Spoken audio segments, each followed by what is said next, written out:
जय सिया राम। व्रतों में एकादशी का विशेष महत्व है और उसमें भी अगर मोहिनी एकादशी हो तो उसका महत्व और भी ज़्यादा बढ़ जाता है।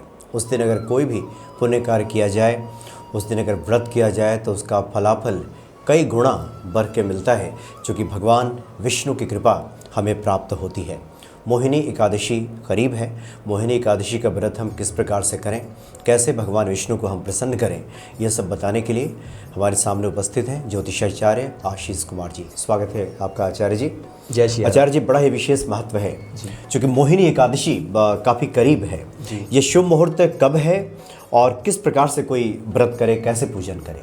जी देखिए, वैशाख मास के शुक्ल पक्ष की एकादशी तिथि को हम मोहिनी एकादशी के रूप में मनाते हैं और इस दिन कहा जाता है ये बहुत ही पवित्र और ख़ास दिन होता है हम सभी के लिए जी, क्योंकि इसी दिन भगवान विष्णु जी ने मोहिनी रूप धारण करके और देवताओं को अमृत पान कराया था।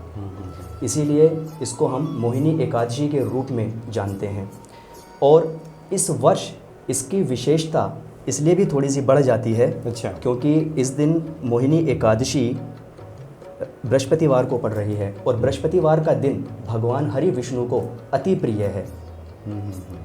और इस दिन एकादशी तिथि का जो आरंभ हो रहा है वो 11 तारीख में 7:31 शाम से स्टार्ट हो रहा है और 12 तारीख को 6:51 तक रहेगा। क्योंकि उदया तिथि को हम मनाते हैं इसलिए 12 तारीख को हम एकादशी तिथि मतलब मोहिनी एकादशी के रूप में इस उपवास को रखेंगे। और अरे आचार्य जी, ये 12 तारीख को शाम 6:51 तक ये रहेगा, इसलिए उदया तिथि को ही मनाया जाता है। 12 तारीख को हमें तो 12 मई को मोहिनी एकादशी का व्रत होगा। जी जी। और इस व्रत के लिए देखिए, जो एकादशी का व्रत होता है ये 3 दिवसीय व्रत होता है, यानी कि 3 दिन तक ये चलता है। इसमें एकादशी तिथि से पहले एक दिन पहले दशमी तिथि से ही इस व्रत का प्रारंभ हो जाता है और जो भी हम सावधानियां रखते हैं वो दशमी तिथि से ही स्टार्ट हो जाती है। वैसे तो इसमें चावल वर्जित होते हैं, सभी लोग जानते हैं कि एकादशी से एक दिन पहले रात्रि से ही आपको स्वच्छ रहना है। किसी भी प्रकार का कोई भी आपको, अगर आप कोशिश करें अन्न ग्रहण ना करें और अगर करें तो कम से कम चावल उसमें वर्जित रखें और साफ़ सफाई का विशेष ध्यान रखें। फिर उसके बाद में 12 तारीख को जिस दिन एकादशी होती है उस दिन का आप व्रत रखें और व्रत में आपको अन्न ग्रहण नहीं करना है, आपको फलाहार पर व्रत करना है और हो सके तो आप जलाहार यानी कि जूस, चाय या दूध लेकर के इस व्रत को कर सकते हैं।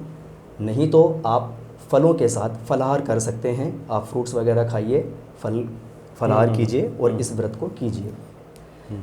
नेक्स्ट डे आप जो पारण का समय होता है यानी कि 13 तारीख को एकादशी से अगले दिन नेक्स्ट डे 5:32 से 8:14 के बीच में ये पारण का समय रहेगा।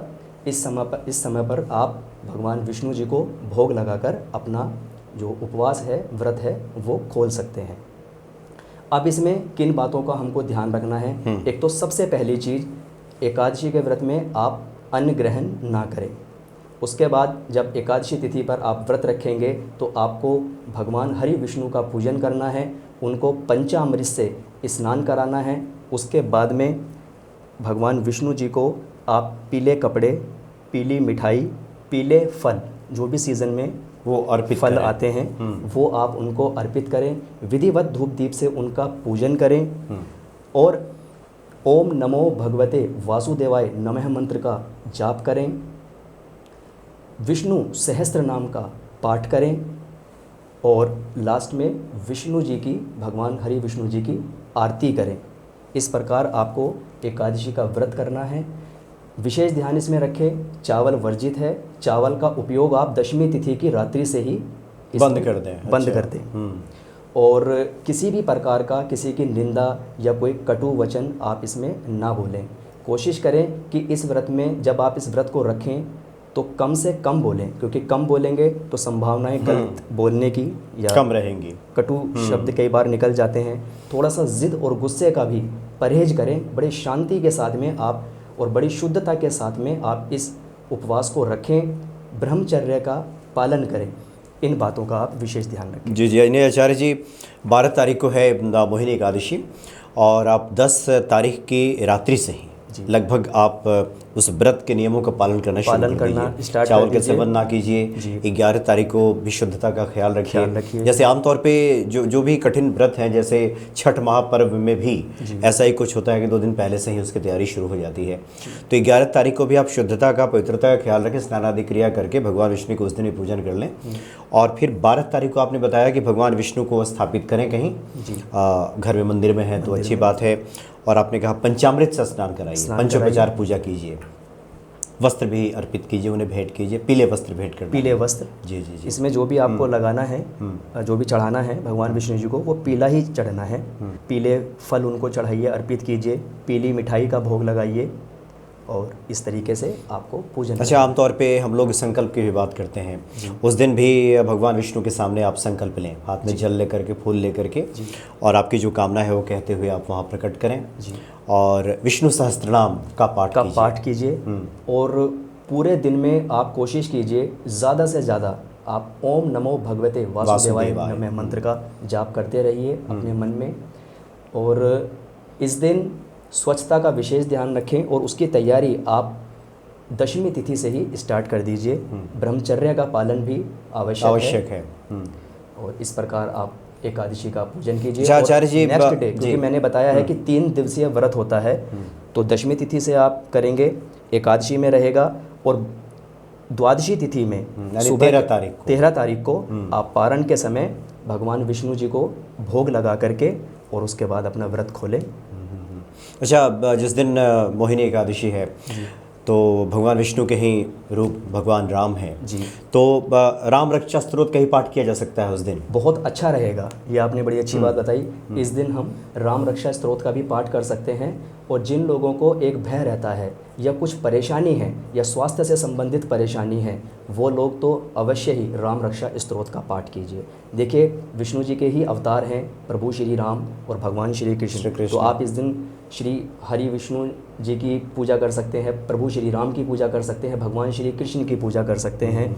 और ओम नमो भगवते वासुदेवाय नमः मंत्र का जाप कीजिए, विष्णु सहस्त्र नाम का पाठ कीजिए, विष्णु जी की आरती कीजिए। इस प्रकार आप, और दान का विशेष महत्व है। जैसे इस दिन आप व्रत रखेंगे तो जो अन्न का आप त्याग करेंगे, आप अन्न नहीं लेंगे, उस अन्न को, क्योंकि आपने उसका त्याग किया है, उसका फल आपको मिला है, उस अन्न को आप किसी व्यक्ति को या किसी ब्राह्मण को, किसी ज़रूरतमंद व्यक्ति को या किसी ब्राह्मण को दान कर दीजिए। उसका भी आपको कई गुना होकर के फल प्राप्त होता है। और जिस मनोकामना के लिए आप इस मोहिनी एकादशी के उपवास को रख रहे हैं, उसका आपको फल प्राप्त होता है। क्योंकि कहा जाता है अगर इस व्रत को रखा जाता है तो मोक्ष की प्राप्ति होती है, कष्टों का निवारण होता है, और जो भी आपकी मनोकामना है वो पूरी हो जाती है, आपका जो कार्य है वो सिद्ध होता है। और इस दिन विशेष महत्व इसलिए भी बढ़ जाता है कि जो 2 मुख्य ग्रह हैं, बृहस्पति और शनि, चंद्रमा इस दिन कन्या राशि में रहेंगे, और बृहस्पति और शनि, बृहस्पति सुखों के कारक हैं और शनि कर्मों के देवता हैं, दोनों ही स्व राशि में रहेंगे। ये भी एक विशेष प्रकार का राजयोग बना देते हैं। साथ में बृहस्पतिवार का दिन मिल रहा है जो भगवान हरि विष्णु को अति प्रिय है, मोहिनी एकादशी। तो इसलिए आप दान करें और इस व्रत उपवास को अपनी मनोकामना सिद्धि के लिए, अपने कार्य सिद्धि के लिए आप कर सकते हैं। इससे आपको विशेष लाभ की प्राप्ति होगी। यानी अद्भुत संयोग है। अद्भुत संयोग है। बृहस्पतिवार का दिन है, मोहिनी एकादशी है, और आपने कहा कि बृहस्पति और जो शनि स्व राशि हैं, और दोनों बड़े मुख्य मेन ग्रह होते हैं। बृहस्पति सुखों के कारक है, और एजुकेशन, धन कमाना, शादी और संतान, चारों चीज़ें बृहस्पति से देखी जाती हैं।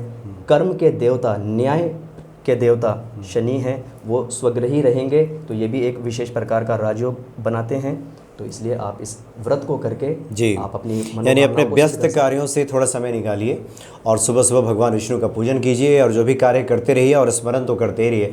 आचार्य जी, थोड़ा सा ये भी स्पष्ट कर दें कि आपने कहा कि अन्न का त्याग कर देना है। आजकल जो बाज़ार में हम देखते हैं विभिन्न प्रकार के ये मिलते हैं सामान व्रतियों के लिए, उस रूप में आते हैं, तो क्या वो सब लेना है या पूरी तरह से सुबह से लेकर निराहार रहना है, निर्जला रहना है? देखिए, इस व्रत को में अन्न का त्याग करना है, लेकिन जो बाहरी चीज़ें मिलती हैं कुछ, जैसे बहुत सारी चीज़ें होती हैं, हम साबूदाना का कुछ खा लेते हैं, इस प्रकार की किसी भी प्रकार की चीज़ का आप सेवन ना करें। पहला प्रयास तो आप यही करें कि इसको जलाहार के साथ में रखें। आप जूस ले सकते हैं, चाय पी सकते हैं, दूध पी सकते हैं। अगर इस प्रकार रख सकते हैं तो बहुत ही अच्छी बात है। नहीं तो आप, जैसे किसी लोगों को प्रॉब्लम होती है रखने के लिए, उनको कुछ गैस की, बहुत देर तक वो भूखे नहीं रह सकते, या उनकी बॉडी अलाउ नहीं करती, तो वो फलाहार के साथ में रखें, यानी फ्रूट्स वगैरह, फल वगैरह वो ले सकते हैं। अन्न इसमें नहीं खाना है, यानी अन्न को उपयोग में नहीं, जल का इस्तेमाल करें और पेय पदार्थ जो होता है शुद्ध लें।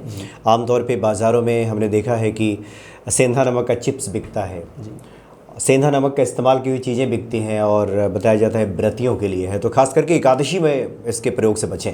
इसके प्रयोग से बचें और ध्यान रखें, कोई भी अपने मुंह से गलत बात ना निकाले, झूठ ना बोले, अपने बड़ों का सम्मान करें, बुजुर्गों का और ब्राह्मणों का आशीर्वाद प्राप्त कीजिए। और इस प्रकार आप अगर कुछ छोटी छोटी बातों का ध्यान रखते हैं और इस एकादशी के व्रत को आप रखते हैं, या जो एकादशी का व्रत पहले से रखते आ रहे हैं, अगर वो इस प्रकार इस व्रत को में विशेष बातों का ध्यान रखते हैं, विधिवत पूजन करते हैं, तो अवश्य ही उनकी मनोकामना सिद्ध होती है और उनको मनोवांछित फल की प्राप्ति होती है। जीवन में सुख और समृद्धि के अच्छे योग बनते हैं। जी जी। अच्छा आचार्य जी, जो भी भक्त हैं जो साधना पथ पे आगे बढ़े हैं, उन्हें तो बताने की आवश्यकता नहीं है, लेकिन बहुत सारे जो नए भक्त हैं पहली बार वो एकादशी का व्रत करेंगे, मोक्ष तो मिलेगा ही आपने कहा, लेकिन जो सांसारिक लोग हैं पहले तो उनको सांसारिक चीज़ चाहिए होती है, उनके लिए थोड़ा सा स्पष्ट कर दें कि जो भी इस व्रत को करेगा उसे क्या क्या प्राप्त हो सकता है, जो सांसारिक लोग हैं। देखिए, एकादशी का व्रत सभी व्रतों में सबसे उत्तम बताया जाता है और एकादशी का व्रत भगवान विष्णु को समर्पित होता है, भगवान विष्णु जी के लिए रखा जाता है या विष्णु जी के अवतार के लिए रखा जाता है। और जो बृहस्पति जो हमने जैसा बताया कि बृहस्पतिवार के दिन इस दिन ये पड़ रहा है, और मैंने बताया कि जो मेन चीज़ होती है, देखो बृहस्पति सुखों के कारक है। जो लोग विद्या की प्राप्ति करना चाहते हैं, जो लोग धन कमाना चाहते हैं, किसी प्रकार का वो व्यवसाय या नौकरी करते हैं, उनके लिए, जिनके विवाह में रुकावट आ रही है उनके लिए, जो लोग सुख समृद्धि को बढ़ाना चाहते हैं उनके लिए, और विशेष रूप से संतान से संबंधित जिनको प्रॉब्लम आ रही है। आपने देखा भी है, हमने बताया ना, विष्णु जी के अवतार ही हैं, राम जी भी और कृष्ण जी भी। और कृष्ण जी की हम बाल गोपाल के रूप में साधना करते हैं, संतान गोपाल का जप कराते हैं संतान उत्पत्ति के लिए। तो ऐसे ये भी इसका एक पार्ट है। तो ऐसे व्यक्ति को जिनको ये सारी चीज़ें चाहिए या इनसे संबंधित कोई प्रॉब्लम आ रही है, कोई एजुकेशन के लिए है, धन कमाने से संबंधित है, विवाह से संबंधित है, संतान से संबंधित है, उनके लिए ये विशेष दिन है। और इस दिन को वो जिस तरीके से हमने पूजा पाठ बताया है, इस व्रत के बारे में बताया है, इसको रख करके अपने कार्य को संपन्न कर सकते हैं। यानी जो चाहेंगे सब मिलेगा। भगवान विष्णु अगर प्रसन्न हो जाए तो विष्णु प्रिया महालक्ष्मी की प्रसन्नता तो वैसे ही प्राप्त हो जाएगी, तो धन समृद्धि तो आपके घर आ ही जाएगी। विष्णु जी के साथ लक्ष्मी जी हैं, तो माँ लक्ष्मी का भी आपको आशीर्वाद प्राप्त होता है। अब सुखों की प्राप्ति यदि आपको हो जाए, माँ लक्ष्मी का आशीर्वाद आपको मिल जाए, तो मैं समझता हूँ चाहिए जी जी जी सर्वश्रेष्ठ है। तो आप निश्चित तौर पे इस शुभ घड़ी का आप लाभ उठाइए और इस व्रत को कीजिए। और अगली बार अगले कार्यक्रम में हम आचार्य जी से आग्रह करेंगे कि कुछ ऐसे उपाय इस दिन, ये तो हो गया कि आप व्रत करें और भगवान विष्णु को प्रसन्न कीजिए, कुछ विशेष उपाय भी आप कर सकते हैं इस दिन, मोहिनी एकादशी के दिन। तो वो विशेष उपाय क्या होंगे, हम अगले कार्यक्रम में आचार्य जी से आग्रह करेंगे। बहुत बहुत धन्यवाद आचार्य जी आपका। जी, जैसे कि आपने बताया कि हम नेक्स्ट प्रोग्राम में ये बताएंगे कि इस दिन कौन से, जैसे आज आपको व्रत उपवास के बारे में बताया है, नेक्स्ट प्रोग्राम में हम कोशिश करेंगे कि बताया जाए कि इस दिन क्या विशेष उपाय करें, कि किसी को किसी विशेष चीज़ से संबंधित अगर प्रॉब्लम आ रही है तो वो कुछ उपायों को करके अपने जीवन में कष्टों से मुक्ति पा सकते हैं, अपने जीवन में चल रहे स्ट्रगल को कम कर सकते हैं और जीवन में सुख समृद्धि को बढ़ा सकते हैं।